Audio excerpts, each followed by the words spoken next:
Muy buenas tardes y escuela número 28. El otro día nos quedábamos en un punto muy importante dentro del esquema que estamos desarrollando. Don Francisco nos introducía en los números 2663 en adelante y veíamos la oración del Padre y la oración a Jesús en el inicio. En una mirada retroproyectiva recordamos qué es la oración, la vocación universal a la oración, las formas que vimos de la oración en el tiempo de la Iglesia y en el camino que vamos recorriendo. Ahora estamos en el capítulo 2, la tradición de la Iglesia, artículo 2, el camino de la oración. El camino de la oración de la mano de Jesús. Fijaos hoy en el número 2666. El nombre que todo lo contiene es aquel que el Hijo de Dios recibe en su encarnación. Lo sabemos, Jesús. El nombre de Jesús, por tanto, contiene todo. Dios y el hombre y toda la economía de la creación y la salvación. Por tanto, dirá este número, decir Jesús es invocarlo desde nuestro propio corazón. Su nombre es el único que contiene la presencia que significa. El nombre de Jesús en el 2667 y siguientes, la invocación, dice el Catecismo, del santo nombre de Jesús, es el camino más sencillo de la oración continua. De manera que, repetida frecuentemente por un corazón humilde y atento, no se dispersa en palabrerías vanas, sino que conserva la palabra y fructifica con perseverancia. Es posible en todo tiempo porque no es una ocupación al lado de otra, sino la única ocupación, la de amar a Dios, que anima y transfigura toda la acción en Cristo Jesús. Llegando así al 2669, con el que cerraremos este apartado, que dice así: la oración de la Iglesia venera y honra al corazón de Jesús, como invoca su santísimo nombre. Adora al Verbo encarnado y a su corazón que, por amor a los hombres, se dejó traspasar por nuestros pecados. Al término de este artículo, quiero recordar una vez más de la audiencia del 3 de marzo de 2021 al Papa Francisco con un bello texto que dice así: es Jesús que nos revela el corazón de Dios. Así Jesús nos cuenta con su vida en qué medida Dios es Padre. Y dice: nadie es Padre como Él. La paternidad, que es cercanía, compasión y ternura. No olvidemos, dice el Papa, estas tres palabras que son el estilo de Dios: cercanía, compasión y ternura, y la tenemos que hacer vida en nuestra vida. Sobre todo, estaba lejos de nosotros creer que este amor divino se expandería, alcanzando, dice él, nuestra orilla humana. Hermanos, somos el fin de un amor que no tiene igual en la tierra. El Catecismo lo explica así y aquí nos quedábamos el sábado pasado. La santa humanidad de Jesús es, pues, el camino por el que el Espíritu Santo nos enseña a orar a Dios nuestro Padre.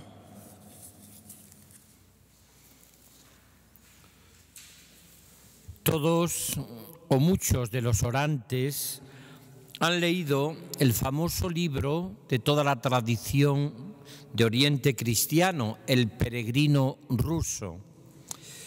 Cuenta la historia de un peregrino que lo que quería era orar sin desfallecer, orar siempre. ¿Se puede estar orando incesantemente? Es un peregrino que entra en una iglesia donde se está leyendo un texto de la palabra de Dios y el texto concretamente era de San Pablo: orad sin cansaros, orad sin desfallecer, orad las 24 horas del día. Y aquel hombre se propone orar sin desfallecer y entiende que esa oración sin desfallecer es un poco el tema donde vamos a tratar hoy de esta catequesis sobre la oración en nuestra Escuela Diocesana de Oración, que nos ha introducido también Jesús, el delegado episcopal, para situarnos el tema. ¿Cómo orar al nombre de Jesús y cómo orar a Jesús y cómo orar con Jesús, por Cristo, con Él y en Él, sin desfallecer? Y aquel peregrino ruso entiende que es orar acompasado a la respiración, al latido del corazón, es decir, que estemos de noche y de día, en el cual lo mismo que nuestro corazón y nuestra respiración se hace vida de nuestra vida, también el nombre de Jesús se haga vida de nuestra vida. Todos sabemos que la oración a Jesús, que a la devoción al nombre de Jesús incluso, es una vivencia profunda que se tiene en el corazón y que tiene el hombre orante. La palabra Jesús, Yeshua, significa Yahvé salva. Dios salva. Jesús es el nombre de Jesús, la oración a Jesús es Jesús salva, es nuestro Salvador. Por eso yo, estos números que a partir del 2665, pero sobre todo a partir del 2666, porque el otro ya lo fuimos introduciendo y lo hemos introducido en la última catequesis, pero podíamos también repasarlo. Y luego 2666, 2667, 2668 y el último 2669, donde el Catecismo de la Iglesia Católica habla expresamente del corazón de Jesús, expresamente. No ha habido hasta ahora, o de una manera tan desarrollada, en el 2669, la oración de la Iglesia venera y honra al corazón de Jesús. Así dice este punto de 2669. Por eso yo titularía, a partir de la oración a Jesús, una oración con corazón. Mirad, hay muchas dificultades y objeciones que se ponen a la oración. Una de ellas es, que yo lo he escuchado muchas veces, ¿se puede orar hoy ante el mal del mundo, ante tanto mal como existe en el mundo, tanto sufrimiento, tanta guerra, tanto terrorismo, tanto problema, tanta crispación, tanta injusticia, tanta hambre? ¿Se puede orar? Recuerdo siempre, y quizás también vosotros lo habéis oído, que alguien decía, ¿se puede orar después de Auschwitz? Después de que millones y millones de personas hayan vivido la experiencia de Auschwitz. Y alguien respondía, es que en Auschwitz también se rezó y se oró. ¿Cuántos judíos entraban en este campo de concentración y entraban allí en las salas de gas muriendo, rezando un salmo? ¿Cuántos judíos oraban desde lo hondo a ti grito, Señor, Señor, escucha mi voz? O oraban, escucha Israel, el Señor nuestro Dios es solamente uno. O cuántos cristianos entraron también en Auschwitz, cuántos santos están ya canonizados por la Iglesia en aquel tremendo lugar, como Edith Stein, Maximiliano Kolbe y tantos otros. Por tanto, se puede orar ante el mal del mundo. Precisamente, quizás la oración es lo único que puede hacer frente a este mundo que cada vez ha perdido más el sentido de la vida, porque es un mundo que se ha construido sin Dios o que se quiere construir sin Dios. Está claro que la humanidad puede construir un mundo sin Dios, porque tenemos experiencia. El tema es que el mundo sin Dios es un mundo inhumano, es una tierra sin corazón, es un mundo sin entrañas de misericordia. Por eso la oración a Jesús es una oración con corazón. Otros dicen, la oración y el secularismo del mundo. Al hombre de nuestro tiempo no le interesa orar. Con todo lo que hay que hacer y que trabajar, cuánta gente cuestiona incluso la vida de las contemplativas o de los contemplativos. ¿Para qué tanta oración? Con todo lo que hay que hacer. Pues precisamente porque hay mucho que hacer, hay mucho que orar.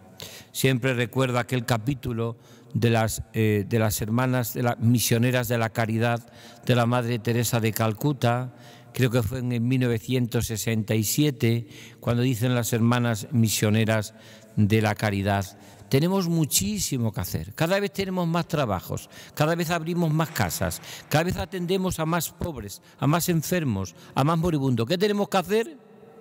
Y dice la Madre Teresa de Calcuta: recemos más, porque hay mucho que hacer, recemos más. Y ellas tenían una hora de adoración eucarística por la mañana. A partir del 67 ponen una hora de adoración más por la tarde. Como hay tantísimo que hacer, hay que orar más. Otra de los que se pregunta a la gente es ¿para qué sirve orar? La utilidad de la oración. Yo cito mucho a Romano Guardini, porque es verdad que no sé qué tiene la oración, decía él, que cuando uno se pone a orar, le entran siempre mil disculpas para marcharse, para no permanecer en la oración, para salir de la oración, por cosas siempre tontas y banales. Por lo que podríamos decir que dice Santa Teresa de Jesús que son como una especie de lo que llama ella las alimañas y lo que existe y las sabandijas a las entradas de los castillos, para no entrar en la intimidad con el Señor. Para no entrar en la intimidad profunda con el Señor, el enemigo siempre trata de quitarnos. ¿Para qué sirve la oración? La utilidad de la oración. ¿Para qué sirve? Casi siempre es eso. Y luego sales de la oración. Hoy tengo que hacer una llamada muy urgente. Y ya no la haces. Hoy tengo que ir a este sitio. Y no vas. Voy a cerrar la ventana porque a lo mejor he dejado en mi casa la ventana abierta y puede entrar el agua. Y llegas allí, estaba cerrada la ventana. Pero por cuántas tonterías nos saca el enemigo. Lo cual significa que tiene que ser muy importante la oración cuando siempre tenemos tantas facilidades para dejarla y tantos momentos en que dejamos la oración porque vemos o no estamos convencidos de que realmente sirve para algo. Yo he repetido mucho que la oración es lo más útil porque es lo más eficaz y lo más fecundo, aunque sea también lo que aparentemente en nuestra vida no aparece tanto así. Parece más bien como con todo lo que hay que hacer, pero la utilidad de la oración no es la utilidad, es el vivir. Es la oración la que te da vida, la que te da alas. Es la oración la que va a provocar en nuestro corazón pues esa idea tan hermosa en nuestra propia vida de que somos capaces, por supuesto, de superar tantas y tantas dificultades en nuestra vida. Por eso, y en esto es también importante, nuestra oración siempre es escuchada, siempre es escuchada. Es como decía aquel autor, como una piedra que tú tiras y siempre cae. No sabemos dónde, ni cuándo, ni cómo. Sería imposible que una piedra se quedase flotando. Todas las piedras cuando se tiran acaban cayendo. ¿Dónde? No sabemos. Pero la oración siempre es escuchada, siempre es escuchada. Por eso hay que orar sin desfallecer. Iremos repasando durante todo este tiempo, en estas catequesis, las dificultades y objeciones que ponemos casi siempre a la oración. Porque en el fondo quien ha encontrado una profunda vida de oración constante ha descubierto el secreto y el tesoro de la vida, porque es la unión con Cristo, con la Trinidad, con Jesucristo. Por eso fijaros lo que dice, en el 2665 dice: la oración de la Iglesia alimentada por la palabra de Dios, ya lo hemos meditado muchas veces, por las celebraciones de la liturgia de las horas tan fundamental en la oración, los laudes, las vísperas. Decíamos también el hoy, la vida, también la vida es siempre momento para que nuestra oración se haga fecundo en el San Aquí y el San Ahora. Dice que aunque está dirigida sobre todo al Padre, en todas las tradiciones litúrgicas incluye formas de oración dirigidas a Cristo. Algunas forman parte de la oración actualizada, por ejemplo, en el Nuevo Testamento, y ponen en nuestros labios y graban en nuestros corazones las invocaciones de esta oración a Cristo en nuestro corazón. Por ejemplo, cuando se le llama Hijo de Dios, Verbo de Dios, Señor, Salvador, Cordero de Dios, Rey, Hijo amado, Hijo de la Virgen, Buen Pastor, Vida nueva, vida nuestra. luz, nuestra esperanza, resurrección, nuestra amigo de los hombres, todo eso son formas como tenemos también de dirigirnos a Jesús. Yeshua, Jesús salva, Dios salva. Pero viene en el 2666 y trata de profundizar más en esto y dice: pero el nombre que todo lo contiene es aquel que el Hijo de Dios recibe en su encarnación, Jesús. Yo no sé si vosotros habéis tenido experiencia, me imagino que sí, de haberos encontrado con hombres o mujeres de Dios, podría decir con santos vivientes. Yo una vez estuve repasando la cantidad de santos, incluso canonizados, que he conocido en mi vida. Personas que he canonizado. Por ejemplo, la Madre Teresa de Calcuta, estuve 2 veces con ella. Con Juan Pablo II estuve también en audiencias unas cuantas veces, ya está canonizado. El hermano Roger de Tessé, algún momento también le saludé. En fin, muchos auténticamente santos. Don José Rivera, que también habló hace poco, escribía yo una carta pastoral, pues también fue profesor mío. He tenido mucha experiencia de muchos de estos hombres de Dios. Mirad, una característica de todos estos hombres, lo que caracteriza la vida de estos hombres, la característica especial es esta. Es decir, es personas que están transformadas por Dios y que cuando tú les hablas de Jesús o cuando tienen el nombre en su boca de Jesús, como que se les transforma el corazón, la vida y el alma. Dice: por eso el nombre divino es inefable para los labios humanos, pero el Verbo de Dios, al asumir nuestra humanidad, nos lo entrega a nosotros y podemos invocarle como Jesús, Yahvé salva. El nombre de Jesús contiene todo, Dios y el hombre, y toda la economía de la creación y de la salvación. Claro, el Padre crea por la palabra que es Jesucristo, el Verbo hecho carne, ¿no? Decir Jesús es invocarlo desde nuestro corazón. Por eso, si algo está quedando como muy claro en todas estas catequesis que tenemos sobre la oración cristiana siguiendo el catecismo de la Iglesia Católica, es que lo que procuramos por todos los medios es que nos ayude a nuestra vida de oración, que tengamos siempre en nuestra vida un deseo inmenso de orar. Cuando una persona ora, ha encontrado, como decía el santo cura de Ars, la felicidad de su vida, orar y amar, amar y orar. Por eso decir Jesús es invocarlo desde nuestro propio corazón, nuestro propio corazón. Su nombre es el único que contiene la presencia que significa Jesús, es el resucitado, y cualquiera que invoca su nombre acoge al Hijo de Dios que le amó y se entregó por él. En este sentido, ¿cuántas veces al cabo del día nosotros recitamos el nombre de Jesús? Y ese nombre tiene que ser invocado desde nuestro corazón, como decía el peregrino ruso con el cual comenzaba la catequesis. De noche, de día, invoco tu nombre. No se va tu nombre de mis labios, Señor, ni de mi corazón.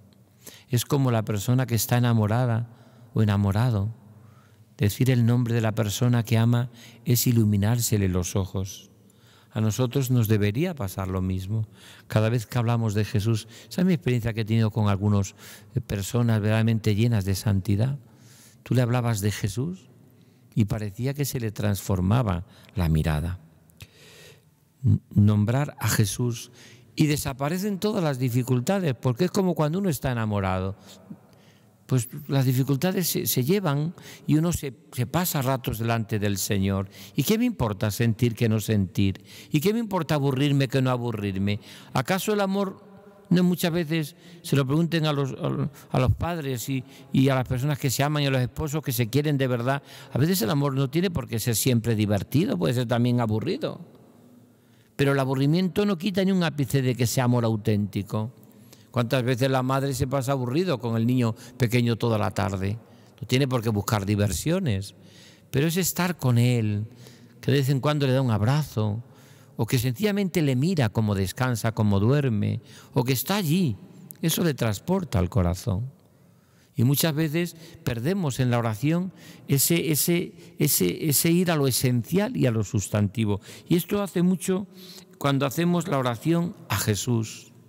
Jesús, pronuncio tu nombre, ¿no?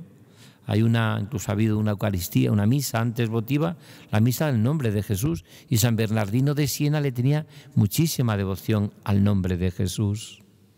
Y de hecho lo decimos en el famoso texto que conocemos todos y que rezamos en las primeras vísperas del domingo. Al nombre de Jesús, toda rodilla se doble en el cielo y en la tierra, y toda lengua proclame: Jesucristo es Señor, para gloria de Dios Padre. Por tanto, es importante esto. Y aquí te haré yo una pregunta a los que me seguís a través del canal diocesano y a los que estáis también constantemente en vuestra vida de oración. ¿Cómo va creciendo en ti el amor al corazón de Jesús, pero también a su nombre, a todo lo que suene a Jesús? Todo lo que suene a Jesús. Porque todo lo que suena a Jesús y todo lo que sea de Jesús en mi vida es para mí como lo más grande de mi vida. Conocer a Jesús es conocer lo mejor de la vida. Se lo cuento mucho a los chicos y chicas cuando los confirmo, porque fue una experiencia también que tuve.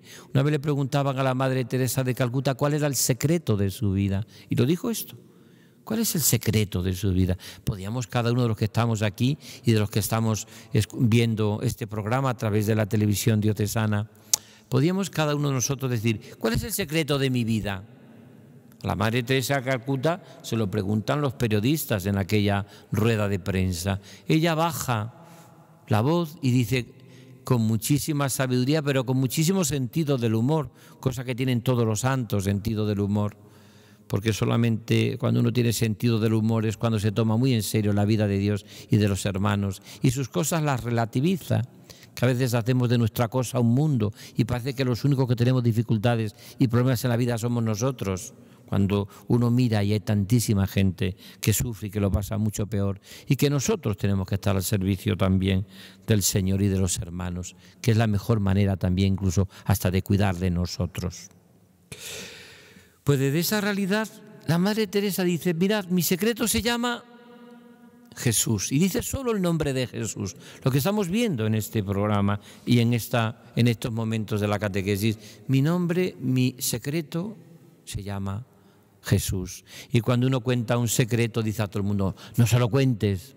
La Madre Teresa, con cierto sentido del humor, dijo a todos los periodistas que estaban allí: contádselo por favor a todo el mundo.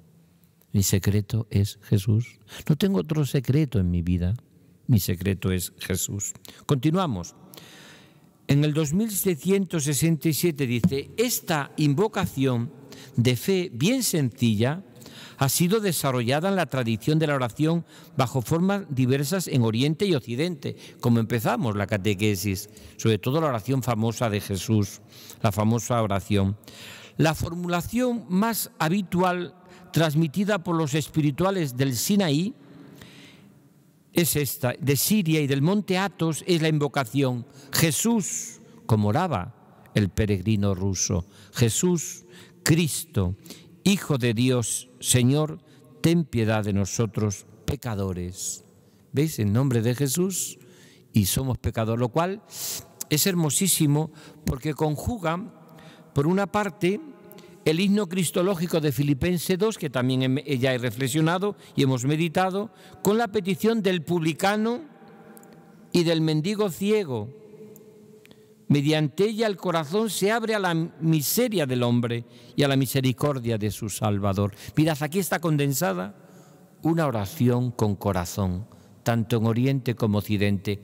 Vale más en la oración un corazón sin palabras que palabras sin corazón, como tiene, por ejemplo, el fariseo, que tiene muchas palabras, pero sin corazón. Palabras, palabras, palabras. Aquello que cuenta con mucha sabiduría una vez que fue a ver un famoso, en aquellos momentos, alguien conocido de la Iglesia, a Pablo VI, y el Papa le decía en italiano: parole, parole, parole, palabras, palabras, palabras. Y a veces en la oración puede pasar eso, palabras y palabras. A mí por eso no me gustan las oraciones con muchas palabras, palabras largas. Si Jesús no dijo eso en la oración.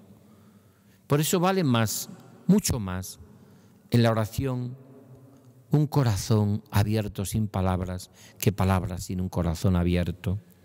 Y aquí está la clave de la oración, que era como oraba el peregrino ruso. Jesús, hijo de David, ten compasión de mí. Fijaros que a mí esta oración, que la he meditado mucho en mi vida, me ha impresionado mucho, porque fijaros lo que dice, que esto es importante. Cuando uno está mal, invoca el nombre más humano de Dios, que es Jesús. Jesús. ¿Quién llama por el nombre de Jesús en sus momentos a Cristo? ¿Quién le llama a Jesús? El ciego, Jesús, hijo de David, ten compasión de mí. Y el buen ladrón, cuando está muriendo, también le llama a Jesús. No le llama Cristo ni Maestro, así le llamaban los apóstoles, Maestro, Cristo, tú eres el Mesías. ¿Cómo le llama? Jesús, acuérdate de mí cuando estés en tu reino. A la Madre Teresa también siempre lo que le gustaba llamarle era siempre con la palabra Jesús. Y los santos les ha encantado llamarle Jesús. Jesús, hijo de David, ten compasión de mí. Jesús, Jesús.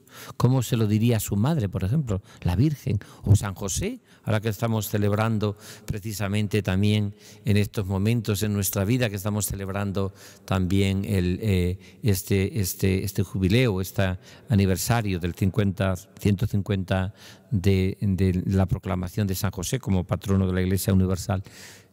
¿Cómo le diría a San José? Jesús, Jesús. Le diría Jesús también, Jesús. Por eso es tan importante, es la oración del corazón. Jesús, Cristo, Hijo de Dios, Señor, ten piedad de nosotros, pecadores. Por eso yo os digo, ¿cómo ora la Iglesia?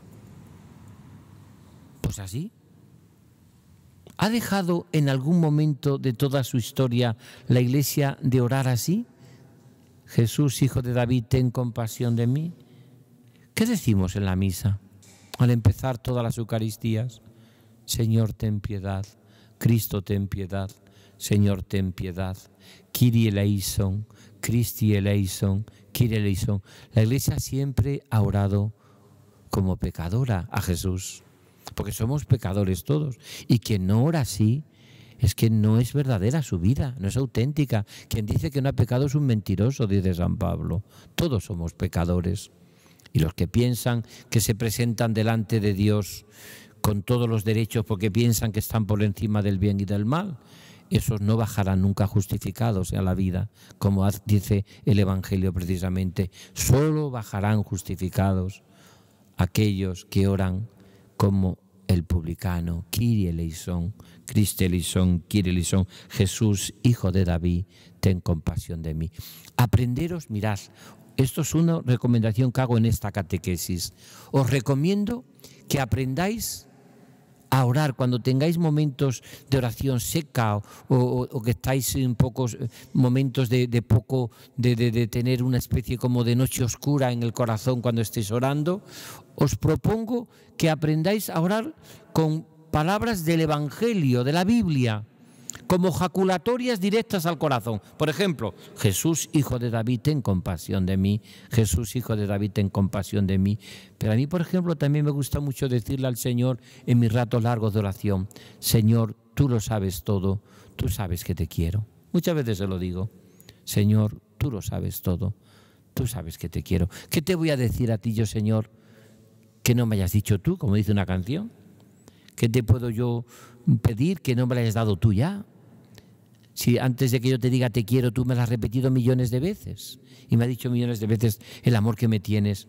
Señor, que vea, por ejemplo, otra ejaculatoria bonita. Señor, que vea. Señor, ¿dónde vives? Todos estos textos, porque ya una vez hemos aprendido en una catequesis a orar con los salmos y que decíamos que era bueno aprendernos algunos salmos de memoria. Yo me sé muchos salmos de memoria. Me acuerdo siempre que voy, por ejemplo, a Tierra Santa, que estoy deseando volver a ver cuando ya podamos hacer la peregrinación diocesana. Yo he orado siempre que voy al Muro de las Lamentaciones a orar allí, siempre rezo con un salmo. Cada año distinto, y suelo ir casi todos los años a Tierra Santa, un salmo distinto.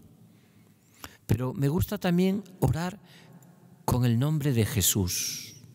Jesús, Hijo de David, ten compasión de mí. Jesús, quien amas, está enfermo. Texto de Betania.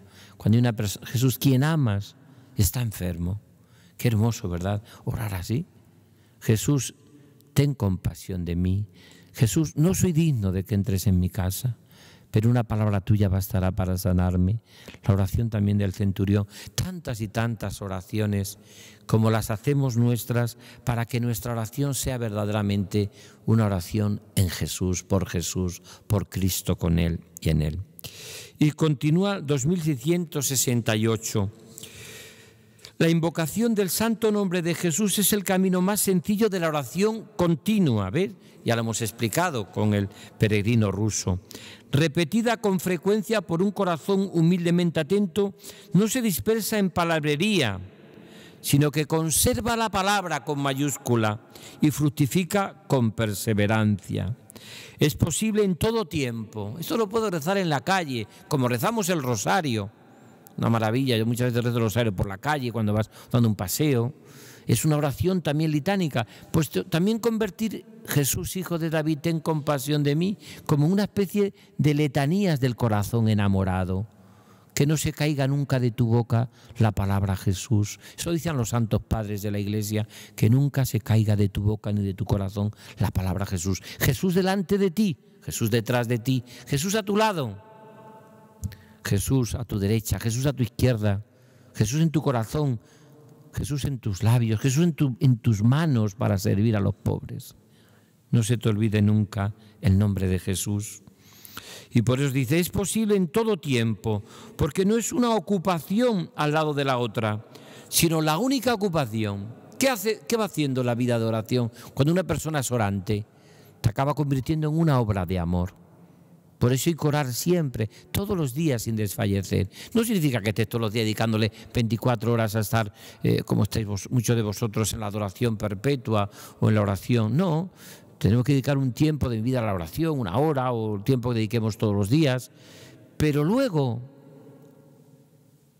lo que me decía una vez a mí un seminarista, de las 24 horas del día, una solo para el Señor y el restante, las 23 horas, para sus cosas, para Él. Y mi trabajo por Él. Y me muevo por Él. Y vivo por Cristo con Él y en Él. Y no se va de mis labios ni un instante y de mi corazón la palabra Jesús. Por eso hoy terminamos, pero me voy a detener un poquito por todo lo que a mí me llega siempre.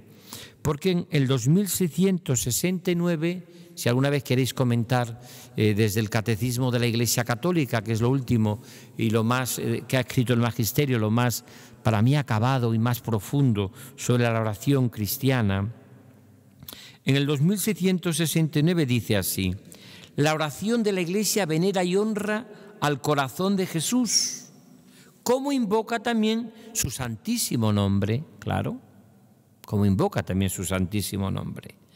Adora al Verbo encarnado, que es el corazón de Jesús. ¿Qué es decir corazón de Jesús? ¿Qué es decir corazón de Jesús? Pues es decir que Dios te ama con un corazón humano. A mí me hace, cuando la gente habla, pues eso del corazón de Jesús, si está desfasado, si es una espiritualidad, es la espiritualidad central del Evangelio, es la novedad del Evangelio, porque es decir que Dios es amor y te ama con un corazón humano. ¿Podemos nosotros negar que Dios tiene corazón? Pero entonces sería decir lo peor que podemos decir de Dios, porque si es lo peor que podemos decir de cualquier persona humana, lo vamos a decir de Dios. ¿Qué es lo peor que tú puedes decir de una persona? No vayas con esa persona que no tiene corazón. Es que no tiene corazón esa persona, ¿eh? Es que qué poco corazón tiene. Y eso podemos decirlo de Dios, que no tiene corazón. Que el Señor no tiene corazón, que Jesús no tiene corazón, resucitado y vivo. Cuando le llega las entrañas de misericordia de toda la humanidad. Por eso, cuando yo digo corazón de Jesús, ¿qué estoy diciendo? Dios es amor y nos ama con un corazón humano. Y es el Salvador del hombre, el Redentor humano. Es el que por su gracia va formando en nosotros los sentimientos del corazón de Cristo, que es la santidad, porque la santidad es vivir con los sentimientos del corazón de Cristo. Por eso hay que adorar al Verbo encarnado y a su corazón, que por amor a los hombres se deja traspasar por nuestros pecados. ¿Por qué San Juan insiste tanto en mirar al que tiene traspasado el corazón? ¿Por qué? ¿O acaso cuando miramos la Eucaristía y la adoramos no estamos mirando el corazón traspasado de Jesús? Porque ¿quién está en la Eucaristía? Pues Cristo resucitado con el corazón traspasado. No está como en la cruz, claro, porque en la cruz no estaba todavía su cuerpo muerto, a punto de resucitar al tercer día, como dice la Escritura. Pero es verdad que ya resucitado y vivo sigue mostrando su corazón. Y aquí este corazón que tanto ha amado a los hombres y que en recompensa muchas veces es despreciado. Por eso se deja traspasar por nuestros pecados. Y habla también, fijaros, esto que yo lo explico mucho, de que también se habla de la oración cristiana, de la importancia que tienen las devociones. Por ejemplo, el Vía Crucis, que probablemente sea la devoción que más ha extendido por todo el mundo. El Vía Crucis, el camino de la cruz. Y también habla aquí en el 2669, habla de la devoción al corazón de Jesús como central en la persona de Jesús. Un Dios que nos ama con un corazón humano, que Jesucristo a través del corazón de Jesús nos dice, es decir, el corazón de Jesús nos expresa que Dios es 100%, Jesús es 100% divino y 100% humano. Y la gran tentación que tiene toda persona, todo creyente, es, en cierta manera, muchas veces no presentar en plenitud quién es Jesucristo. Y hay muchas espiritualidades que mutilan su humanidad. Parece que Jesús no es humano, parece que Jesús... Y hay otros que mutilan su divinidad. Parece que Jesús es Superman o Super Rambo, pero no es Dios. Cuando dicen muchos a veces, no es que Jesucristo es el hombre más grande que ha existido de la historia, el más maravilloso tal, pero no es Dios. Pues yo dudaría entonces, si no es Dios, que Jesús fuese un hombre equilibrado, porque Él se ha presentado muchas veces realmente como Dios, incluso diciendo las mismas palabras de Yahvé, yo soy.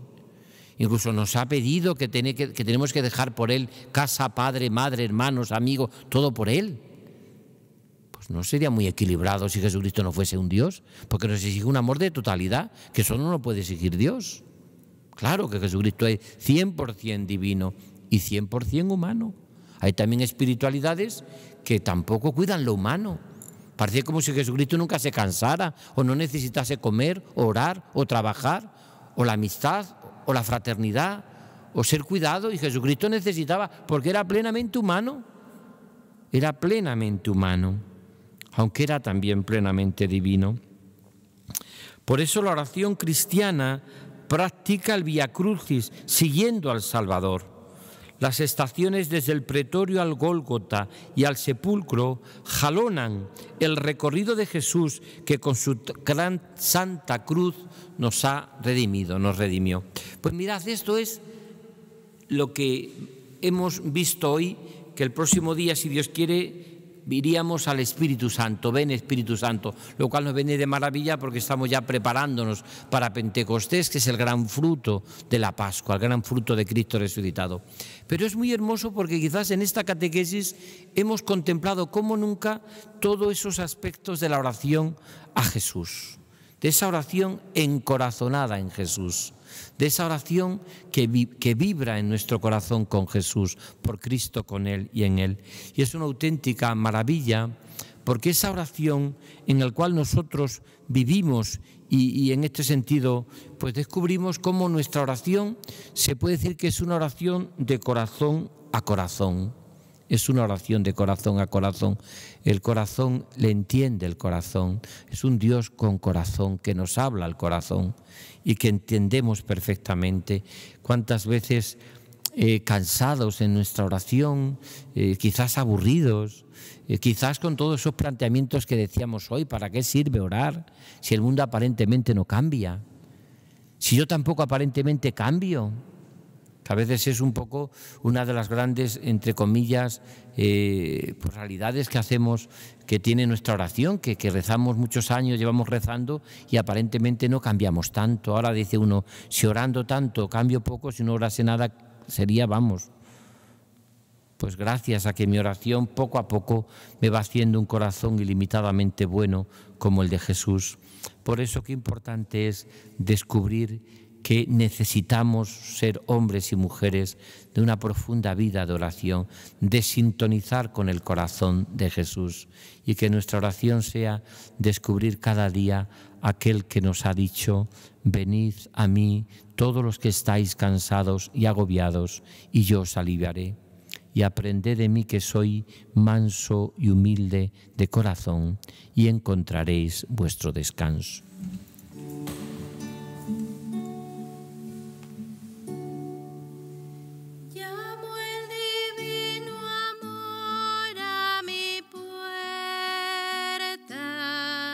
De par en par el corazón le abrí, y en un abrazo amoroso nos unimos. Él es fiel en amor y alegría. Quiero ser solamente tuya. Vengo hasta ti con mi lámpara encendida, y cantar con María el Magnificat, ofreciéndote mi amor en cada día.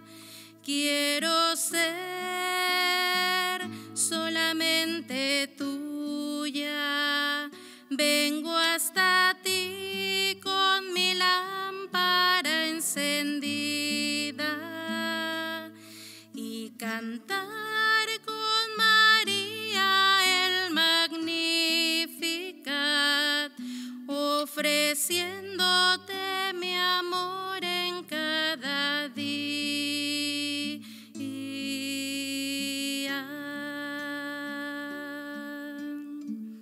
Jesús, esposo amante y fiel amigo, consúmeme en la llama de tu amor, para vivir el don que tú me has dado y gozar para siempre tu gran don.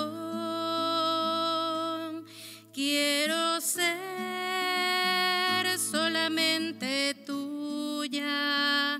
Vengo hasta ti con mi lámpara encendida, y cantar con María el Magnificat, ofreciéndote mi amor en cada día.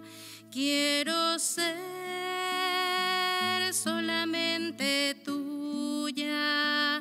Vengo hasta ti con mi lámpara encendida, y cantar con María el Magnificat, ofreciéndote mi amor en cada día.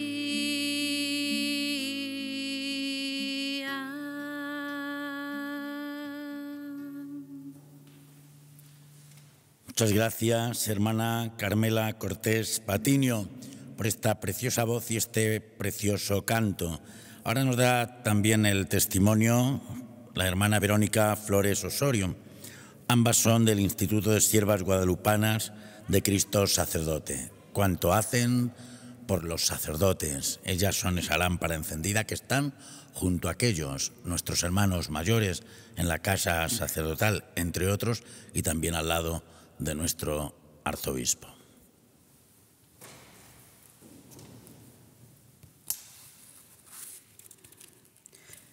Buenas tardes, soy la hermana Verónica Flores Osorio, pertenezco al Instituto de Siervas Guadalupanas de Cristo Sacerdote. Quiero compartir con ustedes cómo Dios me ha llamado para estar con Él. Nací en Álamo, Veracruz. Recuerdo que en mi niñez, en mi pueblo, no había sacerdote y la celebración eucarística se celebraba una vez al año. Y a la edad de 9 años, recuerdo que fue algo muy importante para mí. En la escuela, la maestra ese día no dio clases, nos dijo que nos íbamos a ir a la iglesia, porque venía el sacerdote e íbamos a tener la celebración. Este momento ha sido uno de los que ha tenido el sentido en mi vida de mi primer llamado. Después me fui con una de mis tías, a la cual asistía siempre a misa los domingos, y una conocida de ella se acercó y nos dijo: ¿han hecho su primera comunión? No. En ese momento ella dice: soy catequista, les invito a que hagan su primera comunión. Nos ha invitado y nos ha preparado, y a la edad de 11 años, en la fiesta de la Virgen de Guadalupe, recuerdo, hicimos la primera comunión, la primera vez que yo recibía al Señor. En ese momento ella nos hizo una pregunta muy importante para mí. Nos dijo: preguntáramos a Jesús qué quería de nosotros. Yo me sorprendí muchísimo, y que pidiéramos por todo el mundo, por nuestros padres, pero en especial yo sentía que Él me decía qué quería yo para mí, qué cosa deseaba yo en mi vida. Y a la edad de 12 años tuve un sueño en el cual yo me vi de rodillas y en mis manos tenía yo un rosario.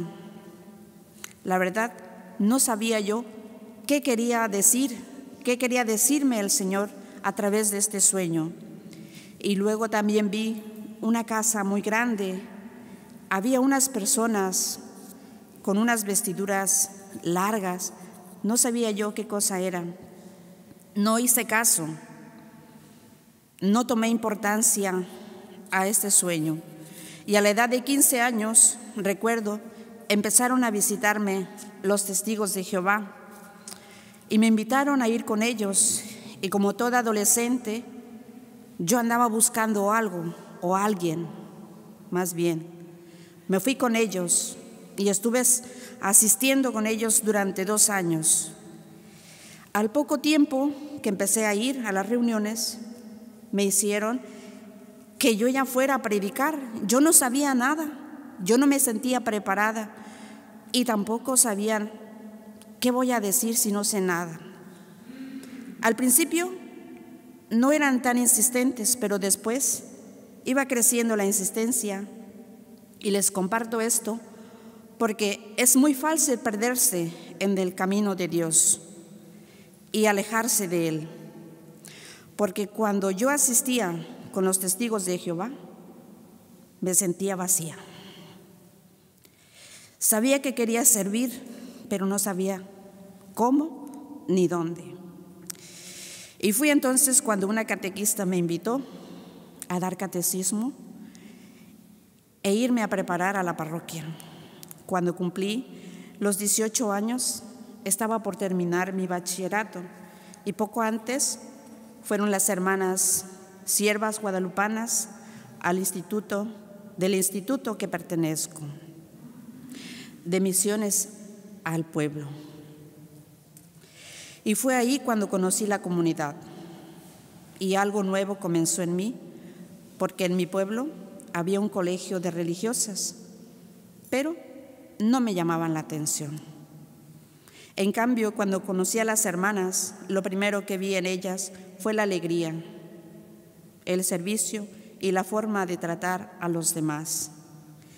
Me sentí muy atraída por su espíritu de alegría y de sencillez.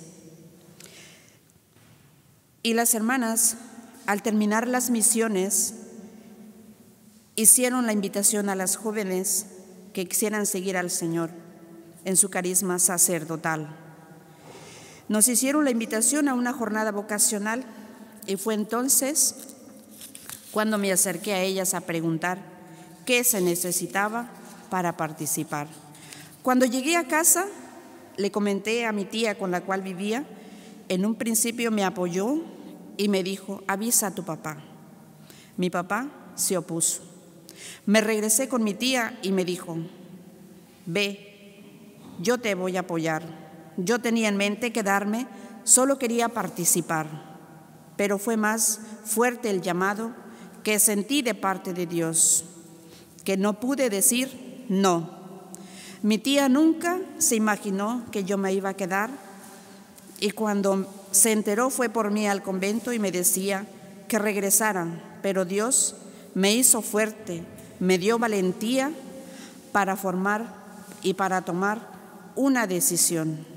Y el 14 de julio de 1989 ingresé al postulantado en Tulpetlac, Estado de México, en el Instituto de Siervas Guadalupanas de Cristo Sacerdote. Yo sabía que me tenía que adaptar a unas normas, que ya no era yo, era lo que Dios me estaba pidiendo. Y es así como he descubierto que Dios me va modelando en mi vida consagrada. En este año haré 32 años que ingresé al convento y quiero decirles que me siento feliz. Me siento realizada de haber ayudado a muchos sacerdotes en su enfermedad, en su ancianidad, y que ya no están con nosotros, pero los tenemos como intercesores en el cielo, como también estoy dispuesta a seguir ayudando a los sacerdotes en sus diferentes necesidades. Ahora les comparto parte de la convivencia que tengo diariamente. Al despertar por la mañana, al toque de la campana, decimos Ave María Purísima, y a una sola voz nos consagramos a Dios.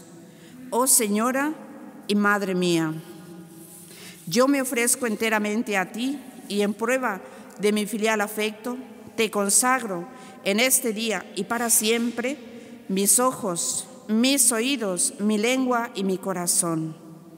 En una palabra, todo mi ser, ya que soy toda tuya, oh Madre de bondad. Otra de las oraciones que rezamos es: te ofrezco, Señor, todos mis pensamientos, palabras, obras y trabajos de este día, de toda mi vida, todo lo que haya hecho y lo que haga, sea para honra y gloria tuya y bien de mi alma y de la de tus sacerdotes. Las oraciones, por la importancia que tienen para la vida espiritual, son nuestro patrimonio. Tenemos necesidad de elevarlas al Dios providente para pedirle que siempre nos asista.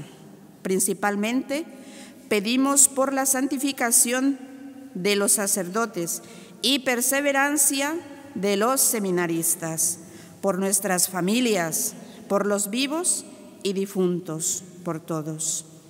También alabamos a nuestro Padre Dios con los rezos de la liturgia de las horas, el Santo Rosario, la oración personal, que es muy importante, jaculatorias y muchas otras oraciones que rezamos en la comunidad. Y es así como transcurren nuestros días viviendo la experiencia de Dios, de ser familia. Aunque somos de diferentes lugares, Jesús nos convoca en el amor. Como ya les he dicho, ante nuestro carisma es sacerdotal. Este hermoso carisma que Dios le inspiró a nuestra madre fundadora, María de Jesús Guízar Barragán, ahora venerable, nuestra madre Chuy, como le llamamos nosotras, que aprovecho también a decirles a ustedes que pidan gracias por intercesión suya. También les hago la invitación a que nos ayuden a pedir por el Santo Padre, por los obispos y por los sacerdotes, por cuales Dios nos ha llamado a dar una respuesta de amor. Quiero terminar primeramente dando gracias a Dios por la vocación que me ha regalado, a nuestro obispo don Francisco Cerro Chávez, por el servicio que da en esta archidiócesis, por las catequesis que nos hacen tanto bien. También a don Jesús, encargado de la Delegación de Espiritualidad aquí en Toledo. Sin más, me despido con el lema de mi instituto: servir y seguir a Jesús en sus sacerdotes. Muchas gracias.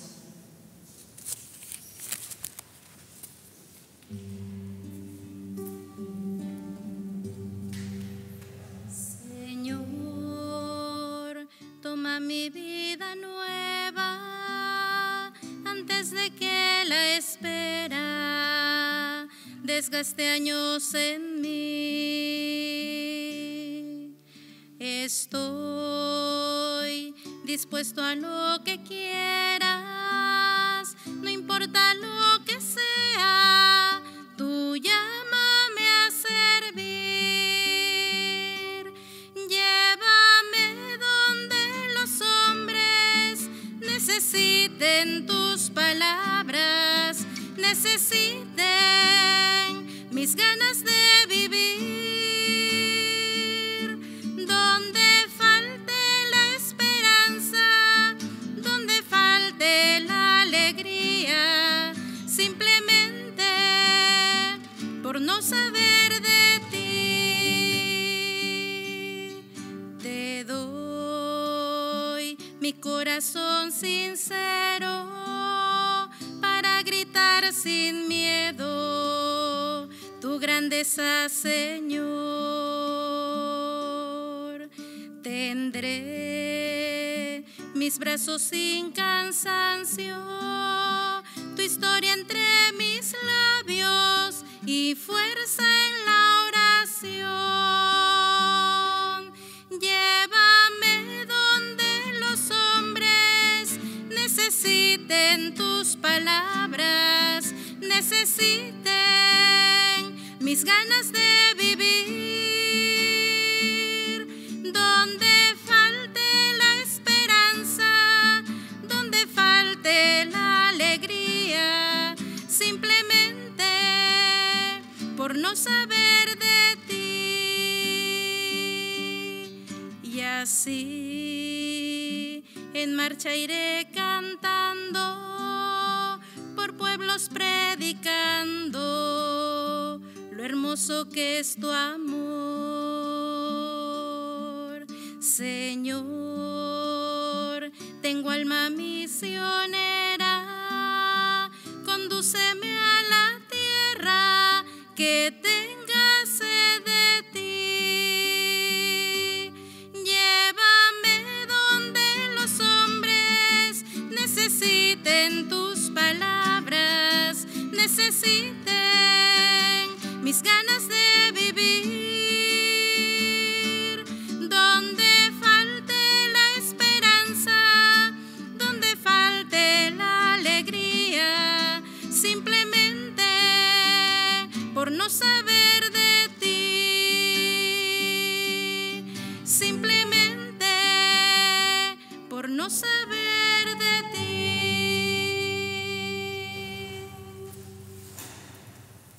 Con el testimonio impresionante de las dos hermanas siervas guadalupanas, desde sus canciones y desde su testimonio de una vida entregada, humilde, sencilla, pero entregada al servicio de los demás, al servicio de los sacerdotes, en la Iglesia, al servicio también de los ancianos, de los mayores, de los enfermos, que uno comprueba día tras día su entrega y su generosidad, y que también la Archidiócesis de Toledo le da las gracias, y en ellas a tanta vida consagrada, a tantas mujeres que viven con una entrega impresionante desde esa vida como María en Nazaret, oculta pero fecunda.